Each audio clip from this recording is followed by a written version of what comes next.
Telangana's capital, Hyderabad, is a major IT hub of the country. The state also contributes nearly one-third to India's production and one-fifth to its exports in the pharmaceutical sector. The state's dynamic Chief Minister, Mr. K.C. Rao, and Mr. K.T. Ramarao, his son, Minister of Industry, IT, and Municipal Admin and Urban Development, have really taken the state to new heights. The TS Pass Act in 2014 to provide clearances to mega projects within 15 days and projects of other nature within 30 days was a breakthrough idea. The state is the only one to have introduced the right to clearance for industries to get industrial clearances. And Telangana has attracted investments worth $11.5 billion since the launch of its new industrial policy in 2015. The state has also remained in the top 2 names for ease of doing business in India consecutively for last 3 years. The man at the center of all this action is Jayesh Ranjan. Jayesh Ranjan is an All India topper from IAS. He is currently Principal Secretary of the Industries and Commerce and Information Technology Departments of the Telangana government. His assignment involves developing policy frameworks, attracting new investments, identifying opportunities of utilizing IT, and so on. And I've known him for over 10 years now. And so, Mr. Ranjan, on behalf of Construction World, Infrastructure Today, Indian Cement Review, Indian Textile Journal, and Industrial Product Finder, welcome. Thank you, Pratapji. Good morning to you. And before you begin any further, a very quick correction. So the investments that we have received since Telangana came into being, you spoke about 11.5 crores. That is outdated information. We are now close to 14 billion. 14 billion. Okay. Wow. So 3 billion more there. Yes, yes. So Jayeshji, these are dreadfully challenging times. Apart from the lockdown, Telangana has 7.5 lakh migrant workers out of its 10 lakh or million total workforce. Now, they are all, so many of them all over India, not only in Telangana, are wanting to go back just when the business and industry wants to reopen. How are you all looking at this scenario? On one hand, we want industry to open up. On the other hand, these people want to go back. How do you tackle this? See, Pratapji, my personal view is that while I sympathize with the requirement of having industrial workers, construction workers at this point in time, let us also take a balanced view. What I have found in Telangana is that there are many workers, migrant workers, who have been taken care of during the lockdown period. Even if there is no work, their factory owners or construction contractors, they have fed them, they have secured them properly, their health check or health requirements have been met. But it is also a fact that there is some kind of a fear psychosis throughout the country, particularly amongst people who are not very highly educated, who don't have a scientific temper in particular. And many of them, for example, we have seen visuals and clips of people who are walking on the roads. So it happened in Telangana as well. And some of our district collectors actually try to interact with them, find out from them what is it that is compelling them to kind of leave. Is there something wrong in Telangana? And many times we got the feedback that there is nothing wrong in Telangana. We are getting food, we are getting rations, but they have a belief that people in large numbers are going to die. And if at all I have to die, why should I die it in some far-flung place? Why should I not die back in my village, amongst my relatives, amongst my people? So it is more of a mindset issue, more of a mentality issue. And therefore, I'm very confident that if we allow them to go also, they will go there, they will feel reassured that people back home are healthy, there is no kind of reason to panic. And then they will realize that their livelihoods, etc., are much more secure and firm in their original workplace, and they will start coming back. So, for example, in Telangana, much before this decision of the national government to start this Shramik Expresses happened, we opened up our industries and the construction sector. And we told the industries, the owners of the industrial units and the construction companies to convey this to them, that if you want to go, we are not going to stop you. See, unlike, I won't name other states, but 1 or 2 other states decided to stop this Shramik Expresses altogether. So we won't do anything which is inhuman, but we will tell them that if you are willing to stay back and work, there is work for you, everything is functioning. All industries today in Telangana are functional. Similarly, how many industrial uh, units are back to work? Till yesterday, my data was roughly around 35,500.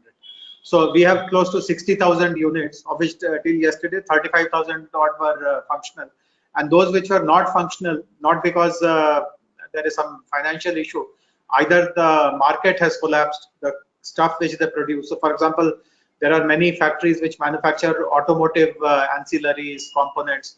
So, since not much of automotive sales are happening, inventories are there, there's no immediate demand for those products. So, those kind of companies, or companies where there is some kind of a supply chain issue. The supply chain is not yet well established. But as I said, of 60,000, 35,000 plus, almost close to 60% were in operation. And I have, as I said, this data only till yesterday. Every day this number is going up. And I'm expecting in the next 2-3 days, it will become almost 75 to 80%. Similarly, construction sites also, as you know, major constructions are happening in Hyderabad city, urban kind of construction. We are also, what I was told by my counterpart in the urban development department, that there are 160 odd work sites, construction sites, large construction sites, where of which 120 had begun. So again, construction activities, industrial activities are happening. But at the same time, I would not like to fault the workers. If some industrial worker, if some migrant labor says that I want to go back to my village, he may be in a state of panic, he may be in a state of psychosis, fear psychosis. So let us not kind of challenge him or force him, allow him to go, and I'm 100% confident that he'll come back. So if at all there is some setback, it will be very, very temporary. You know, the other thing, Mr. Ranjan, is that the Disaster Management Act has thrown a spanner in the works for the MSMEs, survival of the MSMEs. Now, UP, they say, because the act says that you have to pay salaries for the months even of the lockdown. Now, UP state has already put its labor laws into abeyance for 3 years to help industry survive. What's Telangana's plan? Yes, so we are closely discussing this internally. I know that UP has done, Madhya Pradesh has done. Few years ago, Rajasthan also had brought in some major reforms in labor laws. Gujarat has also done. So I'm aware that 4 or 5 states have done. But at the same time, I again want to take a very balanced view in this. While we do all this to save the MSMEs, at the same time, we should not jeopardize workers' interests also. There are genuine worker issues. The reason why in a state like Telangana, for example, in the last 4 or 5 years, as you mentioned, we have received huge amounts of investments, close to $14 billion of investments. One of the reasons why we have been able to attract lots of investments is a very healthy kind of labor relations. We have never seen any cases of any strike or any dharna or lockout and stuff like that, which used to be common in the combined state.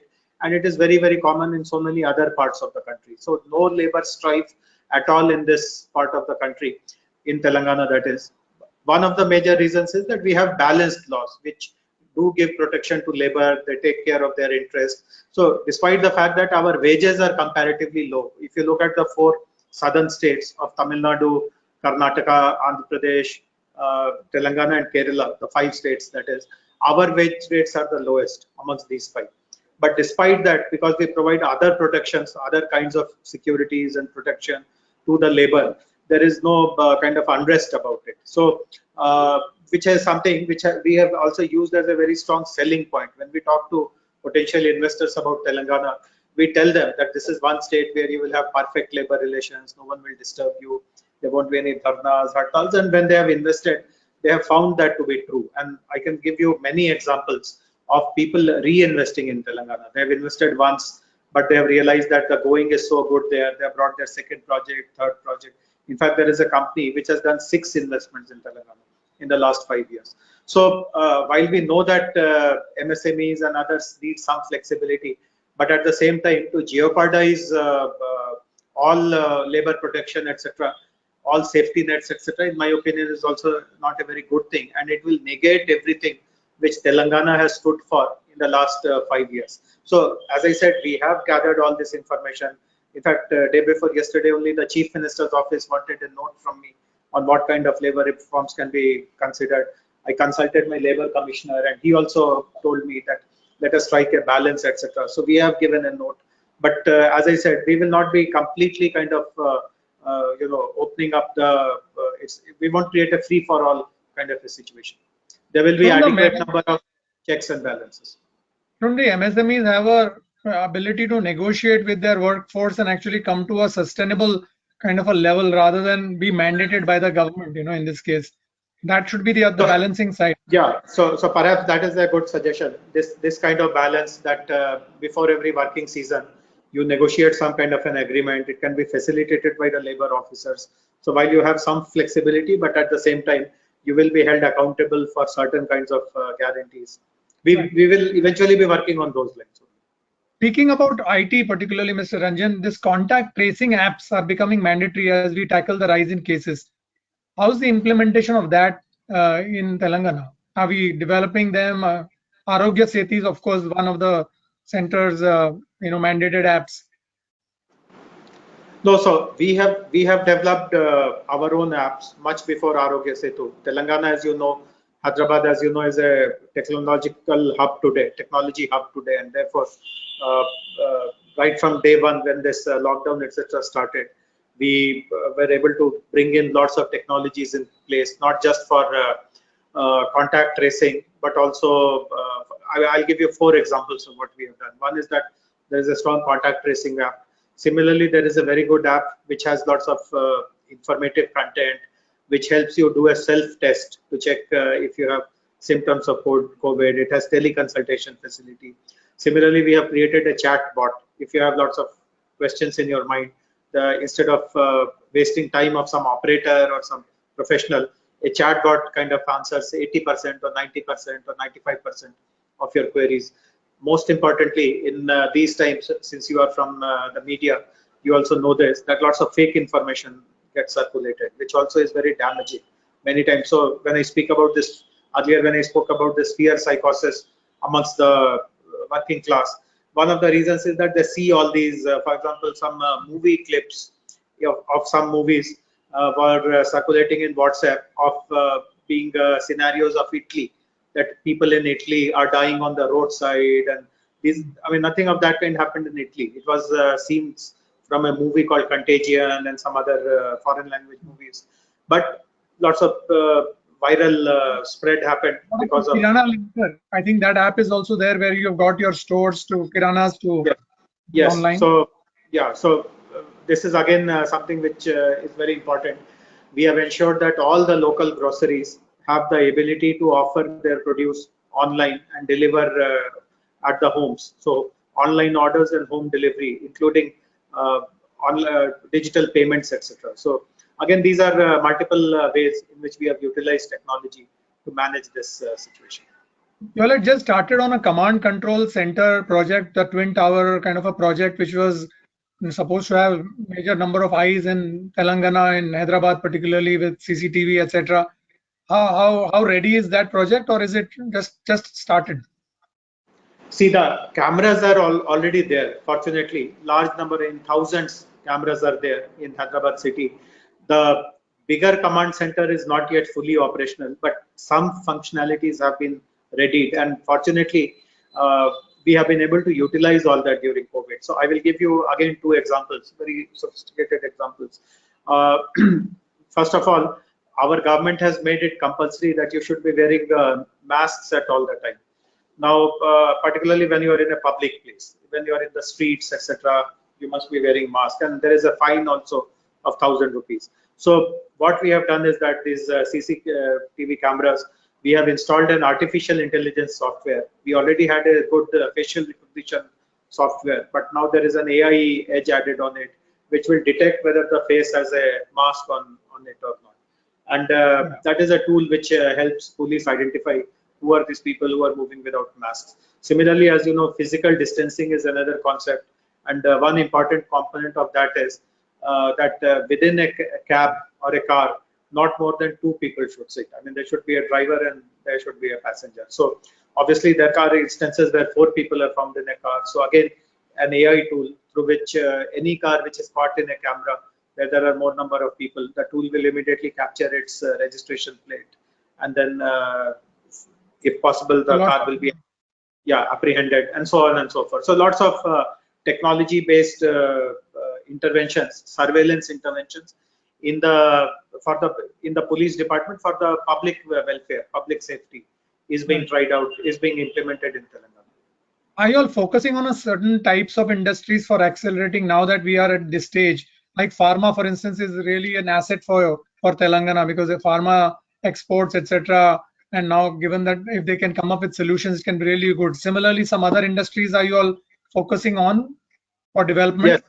Yes. So pharma in particular, see, apart from the fact that pharma industry is very, very essential at all times, there is a significant to the industry because of not just because of COVID, but because of the China sentiment prevailing in the world. So as you would know, many industries are now looking at options of diversifying if they had a significant presence in China.